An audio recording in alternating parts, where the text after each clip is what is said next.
NHS had tripled. Can I ask the Minister, what steps is the government taking to crack down on anti-Semitism within the NHS? Good question. Minister. He will also agree that anti-Semitism has no place in our society and in our workplace. This is an extremely important issue, and he will know that the Home Secretary and the whole of the government takes this very seriously. Christine Black. Weekend, a mosque in my constituency was vandalised while worshippers were inside. I'm really pleased that the local community came together and helped in the clean-up. We're aware that the University of Glasgow has published a report that says 1 in 3 Muslim students are victims of Islamophobic abuse. Would the government let us know and agree that the government and the House have got a responsibility to ensure that racist stereotypes are not putting our Muslim community at risk from rising hate crimes and from far-right extremism? Minister. She is absolutely right, and it is important that we tackle religious and racial hatred in all its forms. We're a house.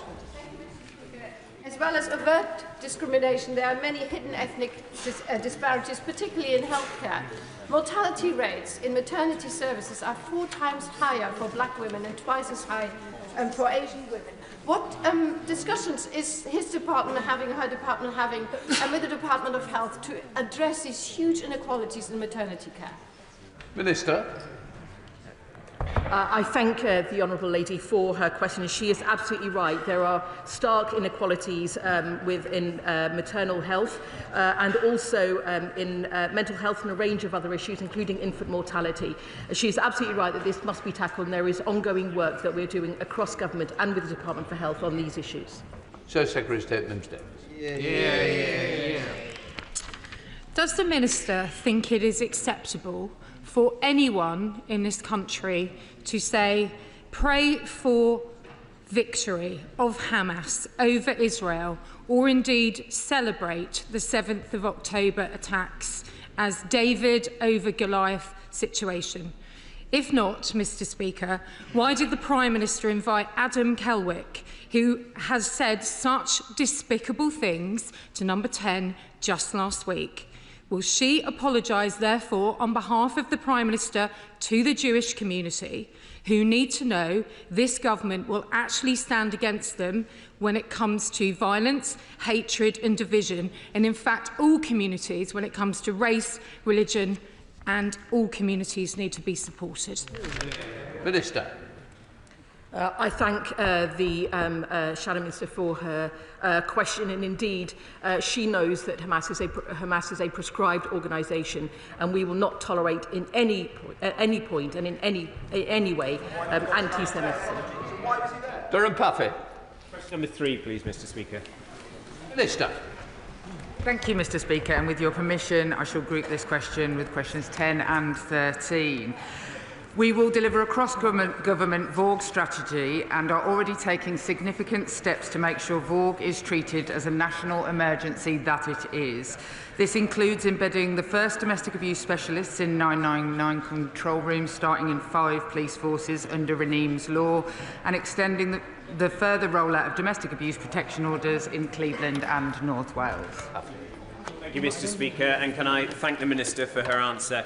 A constituent of mine in Southampton, Itchen, suffered horrendous domestic and sexual abuse while she was a serving police officer, but inexplicably she was not allowed by the rules to take her complaint to the IOPC, therefore becoming a victim of the very system that was meant to offer her protection. Does the Minister agree that a woman's right to get justice should not depend on the job that she happens to be doing? And will the Minister meet with me and my constituent to discuss the changes needed so we can better protect dedicated public servants like her? Minister. I absolutely agree, and I'm more than happy to meet with him and his constituent. Allegations of any crime involving serving police officers should be investigated robustly and independently by the police. And outside of criminal investigations, disciplinary investigations, including those involving serious assault and sexual violence, are referred to the IOPC under mandatory referral criteria, but there is more to do. Kevin Bonavia. Speaker, in my constituency of Stevenage, we have an excellent charity called SADA, Survivors Against Domestic Abuse. Charities like SADA rely on multi-agency working to deliver essential services to those affected by domestic abuse. Will the Minister outline how this government is continuing to support organisations and working closely together to continue to provide effective services to those who have suffered domestic abuse? Minister. I thank my honourable friend and would like to thank SADA for the amazing work that they do.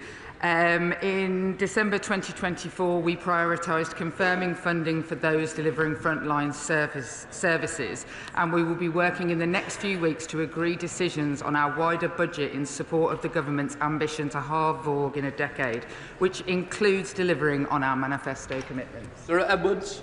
Thank you, Mr. Speaker. On International Women's Day, our community in Tamworth came together not only to celebrate the achievements of women, but also to reflect on the important issue of women's and girls' safety. Local woman Tamanna Ann Mackenzie took the initiative to organise a walk and talk event, bringing together key organisations including the Up Creative CIC and Tamworth Street Angels. They've never organised an event before and managed to pull together 50 women in just 2 weeks. Will the Minister join me in congratulating Tamanna Ann Mackenzie on this fantastic event and their dedication to raising awareness about such an important issue? Minister. Absolutely, gladly. Tamanna and Mackenzie deserve all of our praise, and what I would say is that it's infectious, and the first time you do it often leads to the second, and the rising of the women is the rising of us all. Smith. Thank you, Mr. Speaker, and I'm sure we all agree that securing women's well-being is key to tackling violence against women and girls. So can the Minister assure women across my South West Devon constituency and across the country that, having promised to prioritise women's health, that the Labour government is committed to continuing the previous Conservative government's work to ensure that there is a women's health hub in every integrated care board to ensure holistic support for women? Minister. My Minister to my left tells me that they are in 9 out of 10 already, and what I can assure her is that I am working very closely with the Department of Health on the Violence Against Women and Girls strategy, because actually there are real gaps in how domestic abuse, sexual violence and other related abuses are dealt with by our health services, and it will form an absolute fundamental part to both protection and prevention. Lock up. And can I thank the Minister for her answers, and can I thank her for her ongoing engagement on this issue with the people in Northern Ireland. The name Natalie McNally will mean much to the Minister. On the 18th of December, Natalie McNally, along with her unborn baby, were brutally murdered in my constituency in Upper Bann. Can she update the House on ongoing discussions around a UK-wide strategy for tackling violence against women that will improve conviction rates, get tougher on sentencing and provide more support for the victims? And we do this in the name of Natalie and the many that have lost their lives. I thank the Honourable Lady for her continued support of Natalie's family, and while I was over in Northern Ireland, that was very, very clear for me to see that support had been in place. What I will say to her is that the fundamental part of halving violence against women and girls has to be looking at the exact issue she is talking about, and that is the femicide of women, and how we can all work together in a multi-agency way to ensure that names like Natalie McNally are not ones I have to read out. Roger Gale. Mr. Speaker, would the Minister discuss with the Home Secretary how best those still surviving who aided and abetted Mohammed Fayed in the rape and sexual assault of young women and girls be brought to account, even belatedly? Minister. I thank the honourable gentleman for his question, and would like to say that this is something that myself and the Home Secretary have very much discussed. And while there are ongoing police investigations, it would be inappropriate for me to make any further comment. However, having met with some of those affected, I want to see exactly what he wants to see. Chair of the Committee, Sarah Owen.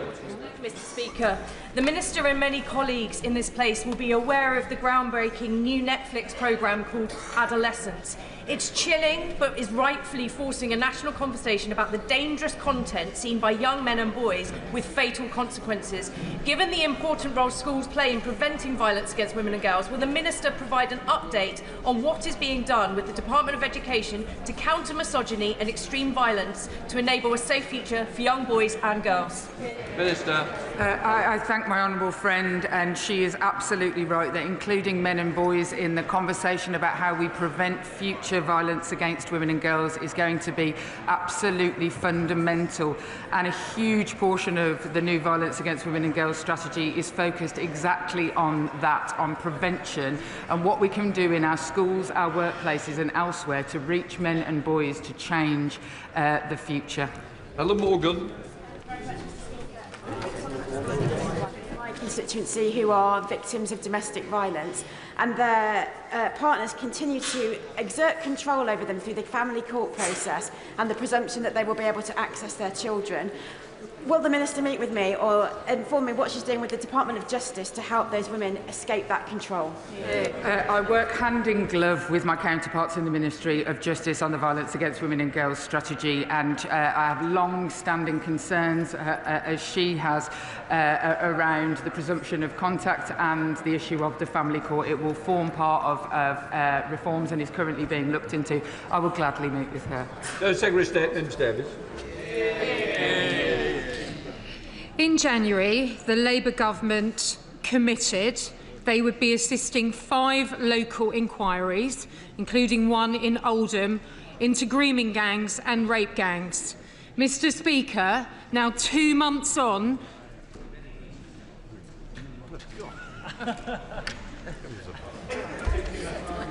Carry on, Secretary of State. You should know better than that. In January, the Labour government committed they would be assisting 5 local inquiries, including one in Oldham, into grooming and rape gangs. Mr Speaker, now 2 months on, we've had no update from the government about the other locations. So in which towns can women and girls now sleep safely in their beds? And when and where are the other 4 inquiries going to take place? And what does the government plan to do about the other 45 towns and cities across the country where these gangs have reportedly operated? Minister. Well, what the government plans to do across the country is more than was done before. And what I would say is that the House should expect an update very soon on exactly all of the plans, as the Home Secretary, when she laid out her plans, that it would come before Easter. And I beg of the Honourable Lady the patience she offered her own government when they offered none of this. We come to Topical Charlotte Nettles. Thank you, Mr Speaker. According to research, 52% of topical one. Topical one. Thank you, Mr Speaker. Mr Speaker, this government celebrated International Women's Day and Women's History Month by accelerating action to change women's lives. This means greater opportunities in the workplace, ensuring our streets are safe for women and that we have better public services for our women and their families. Harnessing the talents and skills of all women will boost our economy. A 5% increase in employment amongst women could boost the UK economy by up to £125 billion.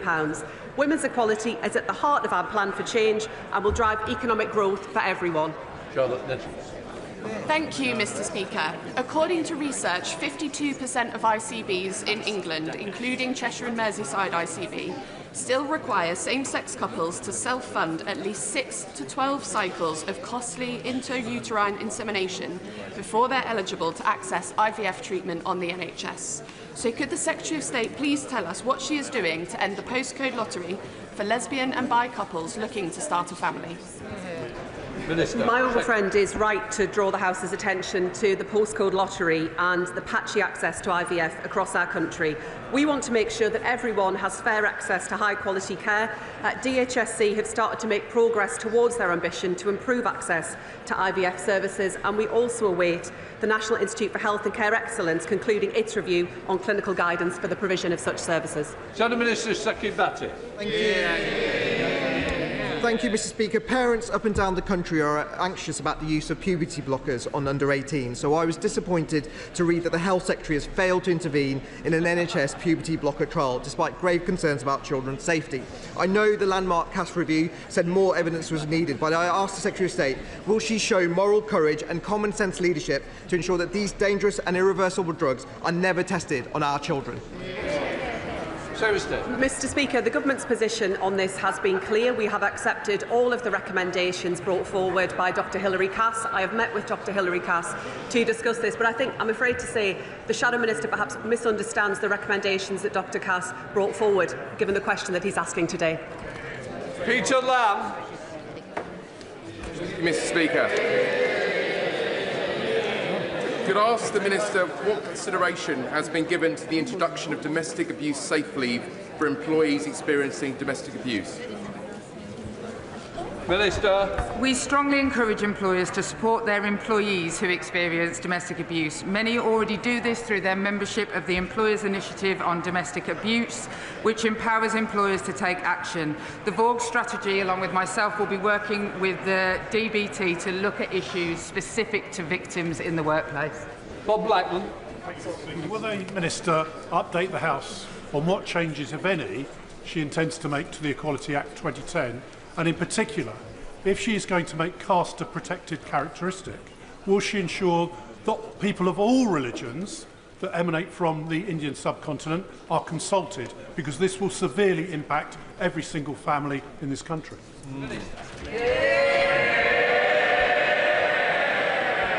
Mr Speaker, we have no plans to change the Equality Act, as my honourable friend set out earlier through the new race engagement group being led by Baroness Lawrence. We will consider any such questions, such as the ones that he identifies.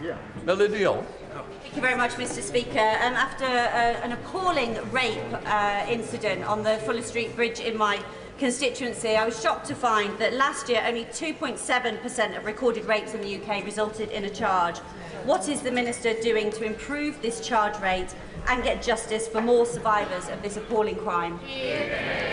I'm very sorry to hear of the case in my honourable friend's constituency, and it brings into sharp focus the need to tackle violence against women and girls and to ensure that our mission to halve violence against women and girls is delivered. The inheritance that we had from the Conservatives was shocking. Far too many women denied justice, cases never getting to court, or victims being left to wait for years for justice. That's why the Lord Chancellor has made this a priority to take action to deliver justice for women. Before we come to Prime Minister's questions, can I welcome in the gallery the Chairman of the State of the Great Hurl, the Parliament of Mongolia. Now we come to Alberto Costa. Prime Minister's questions. Question number 1, Mr Speaker. Minister. Thank you, Mr Speaker. Last night I spoke to President Zelensky to discuss progress that President Trump had made with Russia towards a ceasefire, and I took the opportunity to reaffirm our unwavering support to the people of Ukraine. Mr Speaker, I'm deeply concerned about the resumption of Israeli military action in Gaza. The images of parents carrying their children, young children, to hospitals have emerged over the last few days are truly shocking, alongside the sheer number of people who've been killed. And we will do all that we can to ensure the resumption of the ceasefire, to get the remaining hostages out and to get aid that's desperately needed in. Mr Speaker, the whole House will want to celebrate the extraordinary life of Group Captain John Paddy Hemingway, the last known pilot of the Battle of Britain. The courage of his generation, the fearlessness, sense of duty and service secured our freedom, and we will never forget them. Mr Speaker, this morning I had meetings with ministerial colleagues and others. In addition to my duties in this House, I shall have further such meetings later today. Alberto. Thank you, Mr Speaker. Brain tumours kill more children and those under the age of 40 than any other cancer. Mr Speaker, from time to time, all of us get constituents in our surgeries that tell us stories which really get to us and twang on the heart. Mr Speaker, last Friday, Laura attended my Sharnford constituency. She told me of the tragic death of her 6-year-old, energetic, loving son, Talon, from a brain tumour. All that she asked, Mr Speaker, is that I raise this matter nationally, and I'm doing that now. But I'd like to go one step further. Would the Prime Minister agree to arrange a meeting for Laura and the brain tumour support group known as Angel Mums to meet with the relevant healthcare minister to discuss brain tumour research? Prime Minister. Can I thank him for doing what he was asked to do, which is raising this case here. The loss of a child is simply unbearable, and I think most of us, including myself, simply wouldn't know how we would be able to react. And I think the whole House will want to send its deepest condolences to Laura and to all of Taylor's family and friends. I will happily make sure that the meeting that he requests takes place, so we can reassure that we are committed to supporting life-saving and life-improving research and doing all we can to improve how we prevent, detect, manage and treat cancer. Thank you. Andrew Pex. Thank you, Mr. Speaker. Like many people in Peterborough, I am passionate about tackling low pay and insecure work, especially for young people. Next month, many of my constituents will receive a welcome boost in their pay packets due to the increase in the national minimum wage to government. Can I thank the Prime Minister for ignoring the voices on the opposite benches who continue to oppose our plans to make work pay? And can I urge him to go further and faster in delivering our plan for change for working people? Well, I thank him. He's a superb job for Peterborough, and we're proud that our Employment Rights Bill is tackling the cost of insecure work, and we're delivering that pay rise for 3 million of the lowest paid. We know the Leader of the Opposition opposes all that. She thinks the minimum wage is a burden and that maternity pay is excessive. It's the same old Tories. They opposed the minimum wage in the first place. They've learned absolutely nothing. Leader of the Opposition, Kemi Beryl. Mr. Speaker, the Chancellor claimed that her budget was a once-in-a-Parliament reset. So why are we having an emergency budget next week? Mr. Speaker, we have delivered record investment into this country. We've had 3 interest rates cut in a row, and wages are going up faster than prices, which is a massive cost of living boost. That's after only 8 months, after 14 years of absolute failure. What do they do? Interest rates 11%. Massive 22 million black hole in the economy. They crashed the economy. We're rebuilding Britain. Mr. Speaker, he knows why we're having an emergency budget, because since the last one, since the Chancellor delivered her budget in October, growth is down, borrowing is up, and she has destroyed business confidence. Does the Prime Minister now regret raising taxes on business? Prime Minister. Mr. Speaker, the OBR will present their numbers. There will be a spring statement next week. But, Mr. Speaker, she still hasn't. We've got record investment into this country. Interest rates have been cut, and she talks about national insurance. We had to fill the 22 billion black hole that lay there. We've invested in the NHS, in schools and public services. We're pressing on with planning, with infrastructure and regulation. But I understand the Leader of the Opposition is straight talking, so perhaps she can help us with this. Is she going to reverse the next increase? If not, what's the point? If so, what other taxes is she raising to fill the hole? One way or the other. You're in government. Speaker, the only black hole is the one that he is digging. He's shown absolutely no regret, but everybody knows the Chancellor has made a mistake. That is why they're having an emergency budget. Later today, Conservatives will vote to exempt hospices, pharmacies and care providers from her national insurance rise. Will he, at the very least, support exempting these vulnerable services from his jobs tax? Prime Minister. I noticed she didn't say they're going to reverse the national insurance rises. It's exactly what she wants all the benefits, but they can't say how they're going to pay them.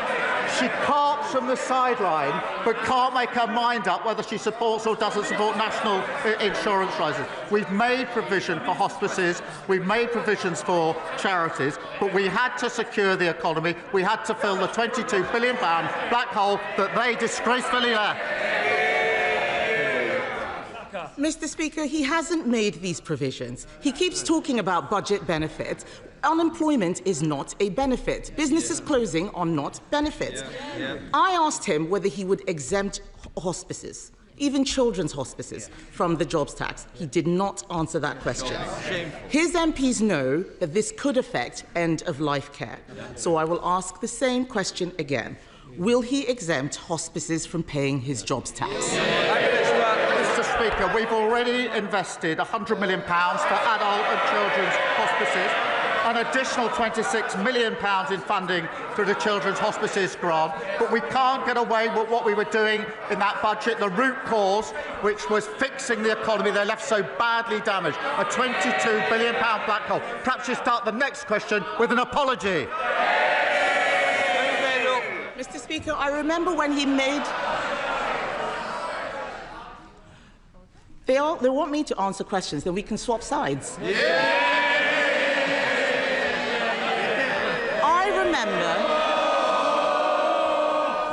I remember when he made that announcement. He's forgotten, because the money he's referring to for hospices is for buildings. It is not for the salaries hit by the jobs tax. As St Helena Hospice in Colchester said, we cannot use this funding for salaries, which is where we need urgent help. Why is the Prime Minister not listening to hospices? Prime Minister. Mr. Speaker, I've already set out the position in relation to hospices. She says that she wants to swap sides. I mean, heaven forbid. After 14 years of breaking everything, we're getting on with the job of fixing it, and all she can do is cart from the sidelines with absolutely no policy. Mr. Speaker, winter fuel payments have been snatched. The jobs tax is hammering everyone from business to charities. The Chancellor promised a once-in-a-Parliament budget that she would not come back for more. And in that budget, she said there will be no extension of the freeze in income tax thresholds. Ahead of the emergency budget, will he repeat?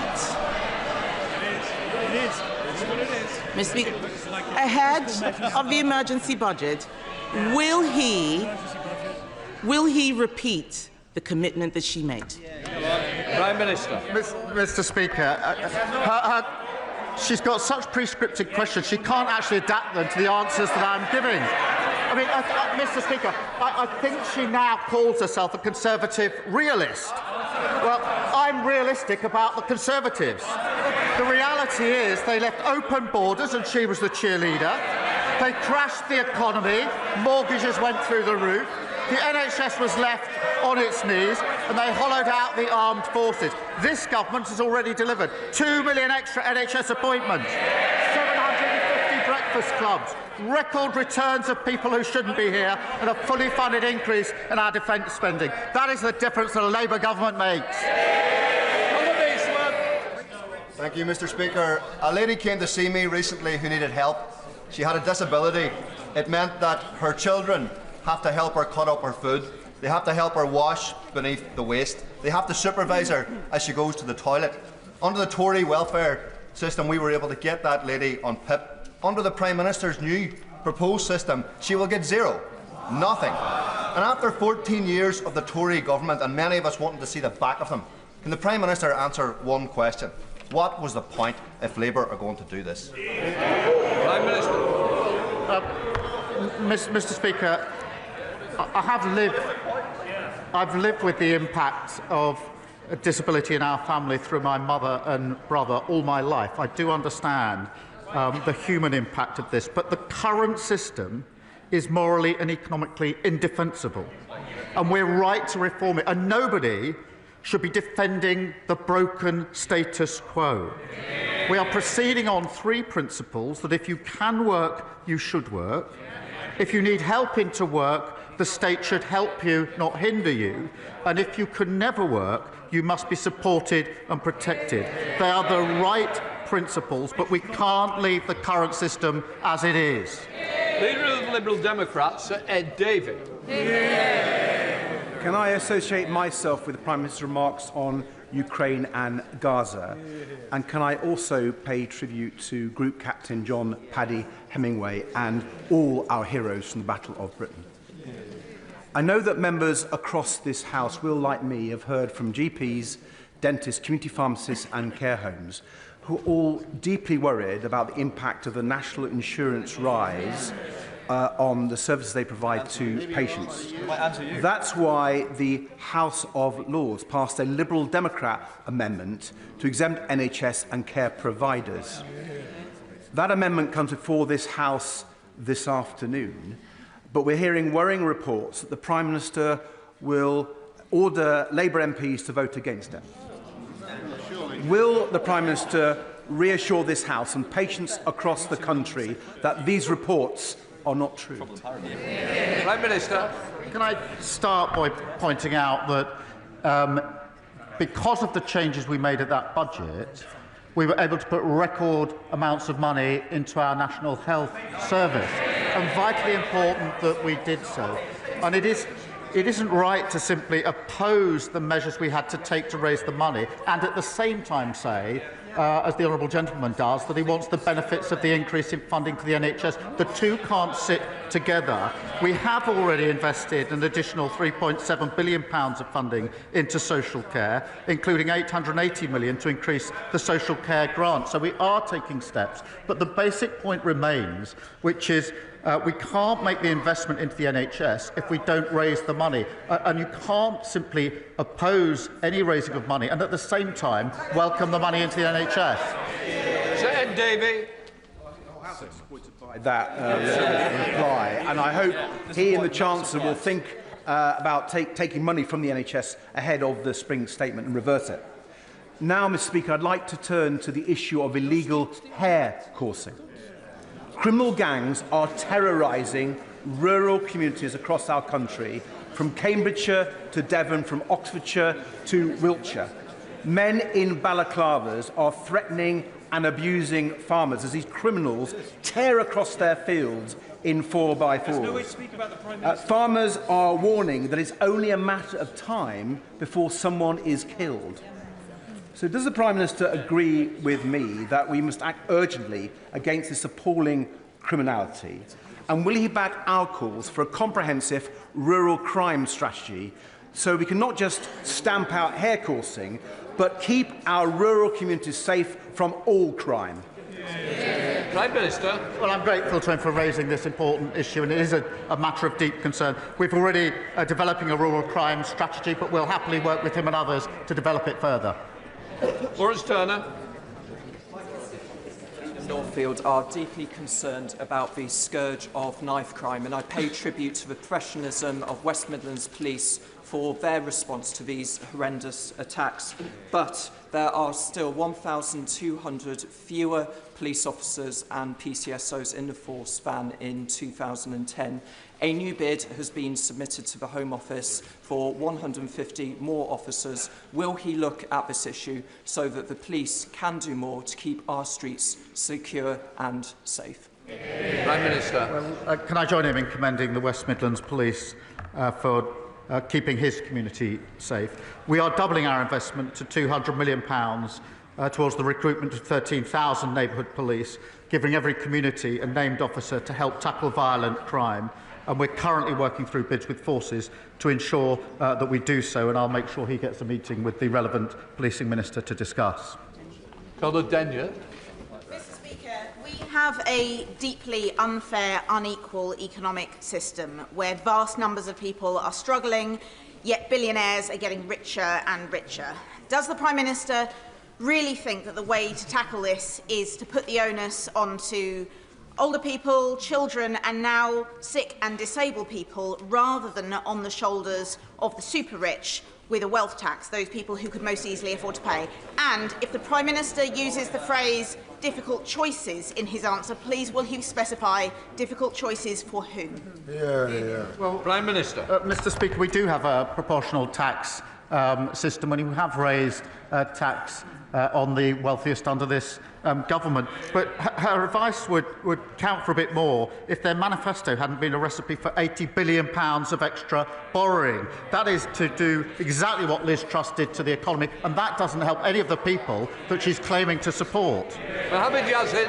Mr. Speaker, I welcome the government's ambitious growth plans for Oxford-Cambridge Arc. which promises to reverse years of decline and transform the eastern region by driving prosperity, creating jobs, and delivering much-needed housing. But does the Prime Minister agree with me that the crowning achievement of this plan would be the establishment of a world-class theme park in Bedford Borough? It would transform our local economy, create thousands of new jobs and opportunities, and elevate Bedford as a national hub for leisure and tourism. Prime Minister. Well, he's right to raise this important project, which we are working for. And it's vital that we do unleash the potential of the Oxford-Cambridge corridor and, of course, Bedford by generating growth, jobs and opportunities. And we're doing that by speeding up the delivery of new infrastructure projects, slashing red tape and getting Britain building. Thank you, Mr. Speaker. Many of my constituents have approached me about the inadequate treatment of young people's eating disorders.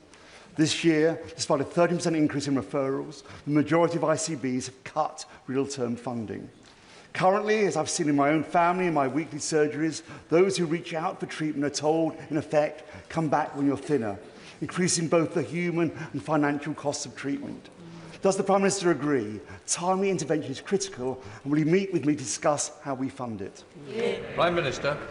Well, he's right. Too many people with eating disorders are not getting the treatment that they need. The NHS is expanding eating disorder treatment services with a focus on accessing treatment earlier and closer to home. And we're also providing access to specialist mental health professionals in every school. And I'll make sure that he's kept updated. Paul Davies. Thank you, Mr. Speaker.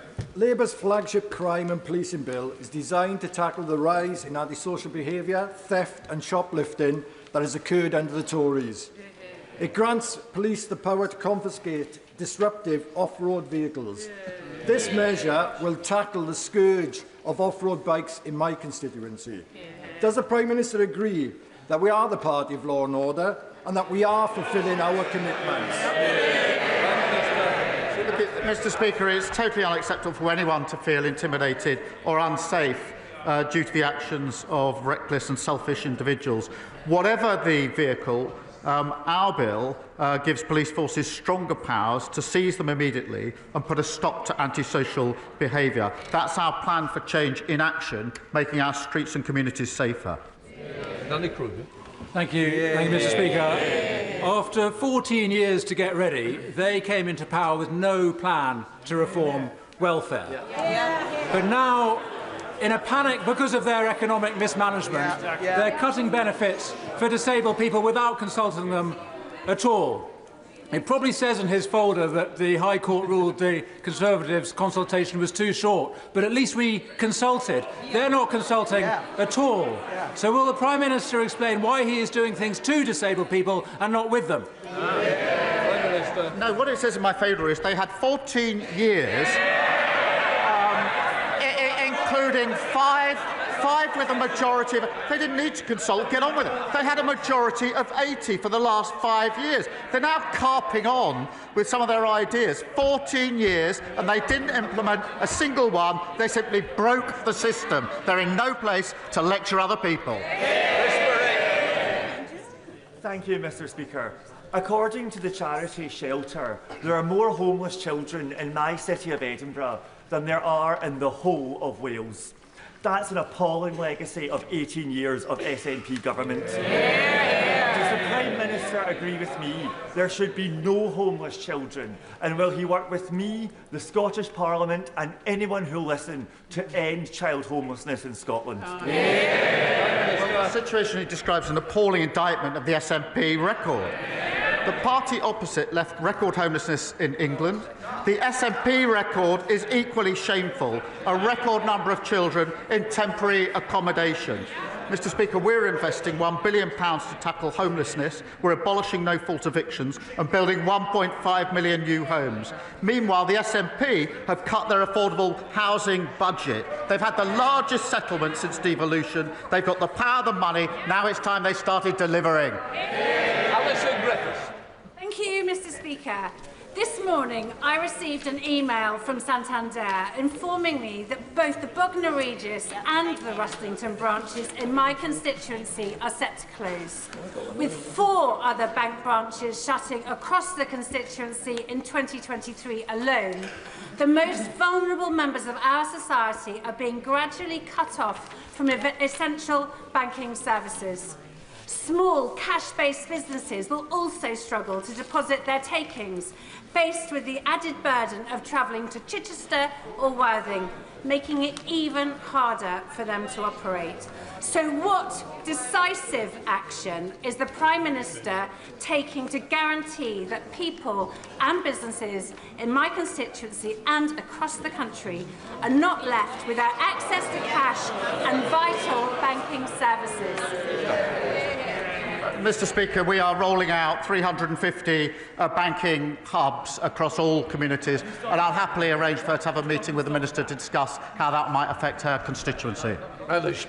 Mr. Speaker, thank you very much. Firstly, I welcome the Prime Minister's announcement of £200 million from the National Wealth Fund for the industrial future of Grangemouth. But today, I want to ask specifically about the workers facing redundancy.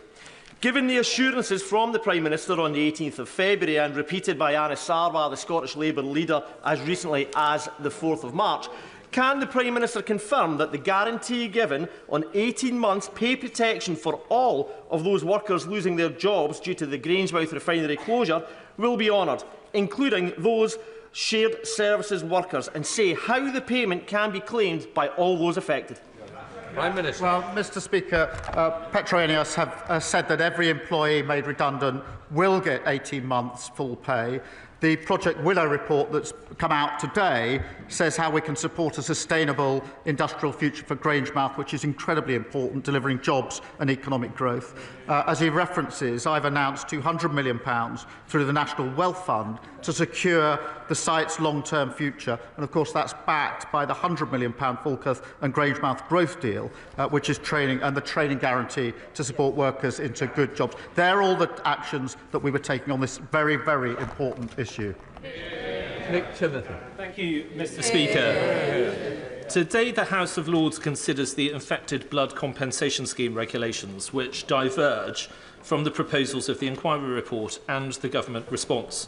The regulations introduce new exclusions, treat victims inconsistently, and downgrade some previously agreed awards, such as that to my constituent Owen Saville. Will the Prime Minister remember the promise made to victims like Owen and think again? Well, the victims of this scandal have suffered unspeakably, and I'm pleased that at the budget we set aside the £11.8 billion to compensate them in relation to this appalling scandal. I would gently point out that the party opposite was committed rightly to this compensation but didn't provide a single penny in the column to pay for it. The Infected Blood Compensation Authority has been established and began to make payments last year. Over £1 billion interim payments have been made, and we do remain completely committed to cooperating with the inquiry and acting on its recommendations. Elise Midgley. Thank you, Mr. Speaker. Everyone is talking about Adolescence, the series by Knowsley's own Stephen Graham and Christine Tamarco. It highlights online male radicalisation and violence against girls.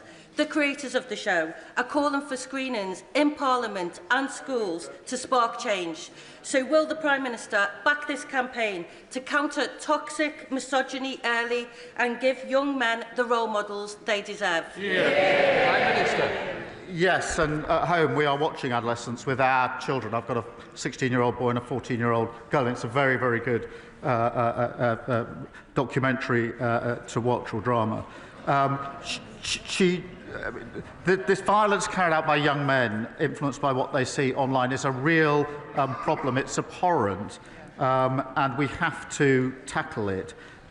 We are putting in specialist rape and sexual offences teams in every police force, doing work on the 999 calls. But this is also a matter of culture that I think it's important that across the whole House we tackle this emerging and growing problem. Helen Maguire. Thank you, Mr Speaker. The Liberal Democrats have long called for a UK-EU youth mobility scheme, and polling has repeatedly shown that the majority of Brits support this idea, including my constituents in Epsom and Ewell. A well-structured and controlled scheme would show that the government is serious about providing opportunities for young people and backing British business. So will the Prime Minister stop sitting on the fence and finally commit to a youth mobility scheme? Well, Mr Speaker, we are working closely with our European colleagues and the EU in particular, and we are working to a reset of the relationship. We won't be returning to freedom of movement. I've made that repeatedly clear, but we're making good progress. Lauren Edwards. Thank you, Mr Speaker. The previous government failed to properly support further and adult education over the last 14 years. And in contrast, the Prime Minister's personal commitment to technical qualifications has been encouraging. Last year's budget provided a welcome boost to some parts of the sector, but need and demand is outstripping available funding. Skills are crucial to the government meeting its missions to deliver economic growth, build 1.5 million homes, and to transition to a green economy. Can the Prime Minister provide reassurance that the funding model will be reviewed so that we won't see colleges having to turn people away who want to gain the skills that our country so desperately needs?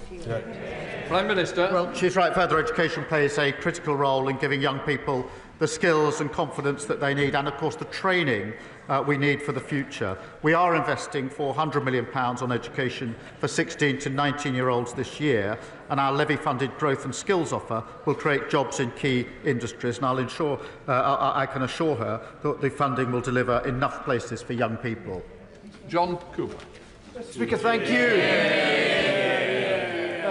Large spending announcements for defence would make you think that Britain is marching us to war, but the MOD is bimbling along with procurement systems better designed for peacetime.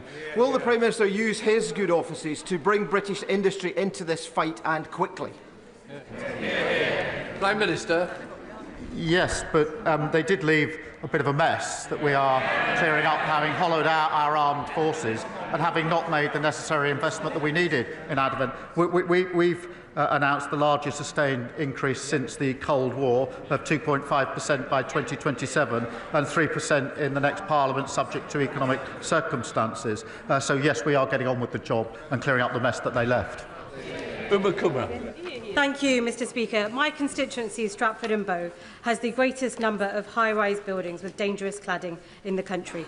On Friday, I visited Stratford Fire Station. Our brilliant local firefighters told me that 77 high-rise buildings in Newham and 165 high-rise buildings in Tower Hamlets are covered in hazardous materials, many of them deemed unsafe. Thousands of my constituents have been calling for justice for years.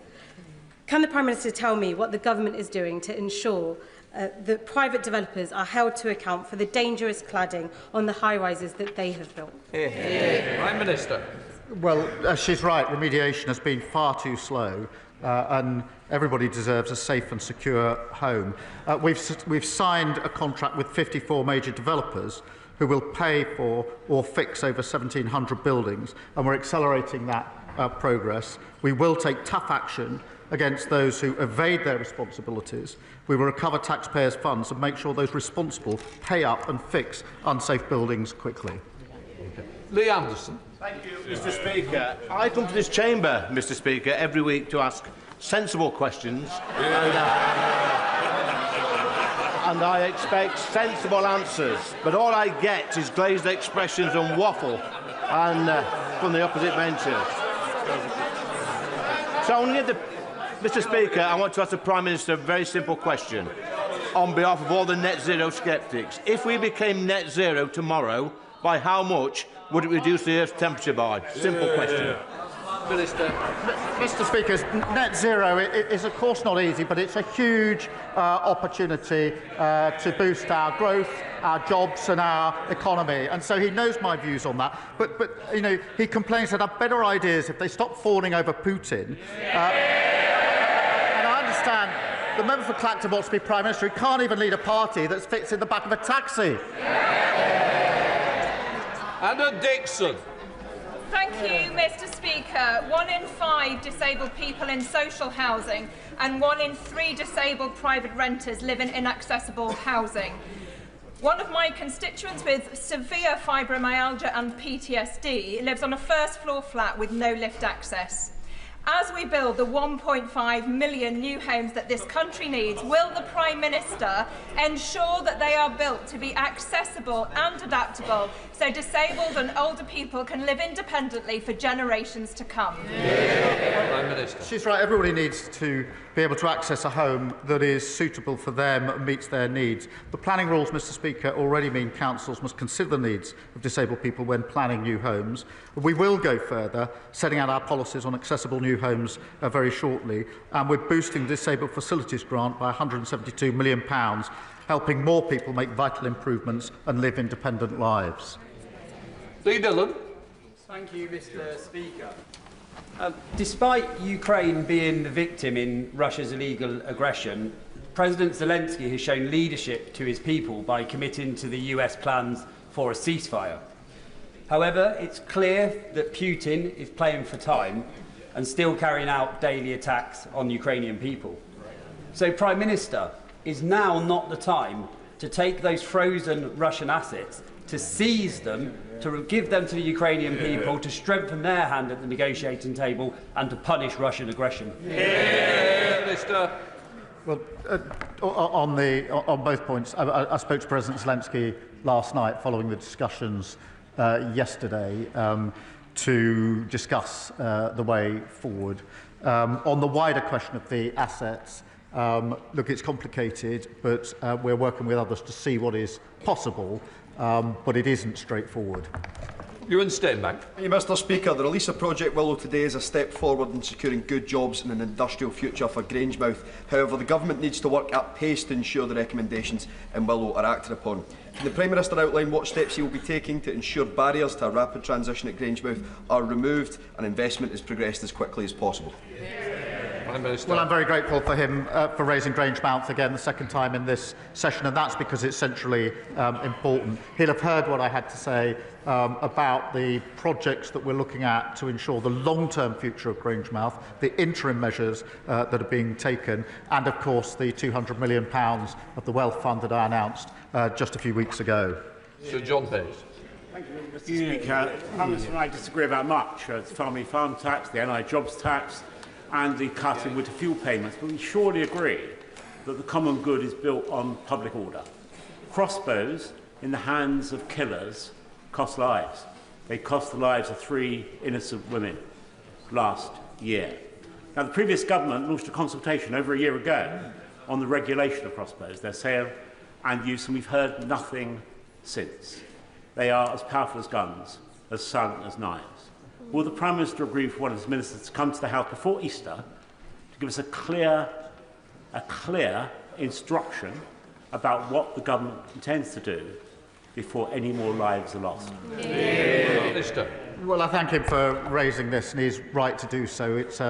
It's a shocking issue, and the case he refers to is a truly shocking case. I think that's agreed across the House. We are working on this, and I'll make sure that he gets an update to ensure that he's across the detail of what we're doing. Final question, Diane Abbott.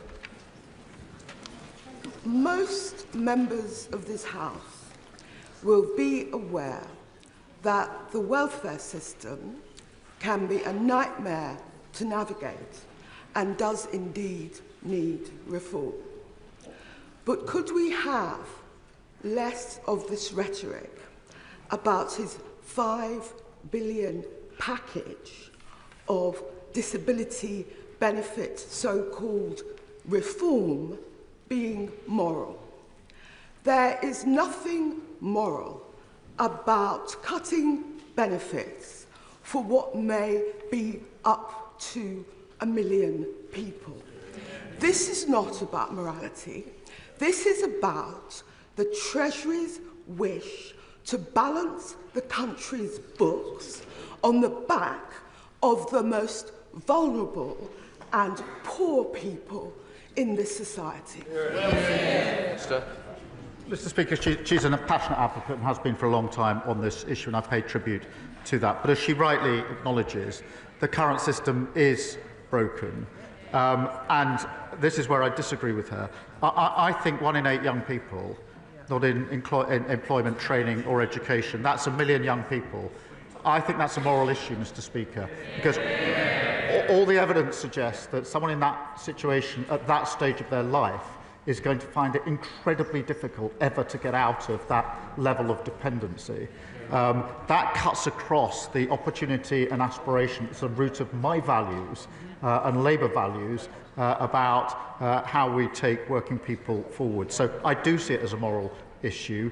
I'm not going to turn away from that. I am genuinely shocked that 1 million people, young people, are in that position, and I'm not prepared to shrug my shoulders and walk past it. That completes Prime Minister's questions.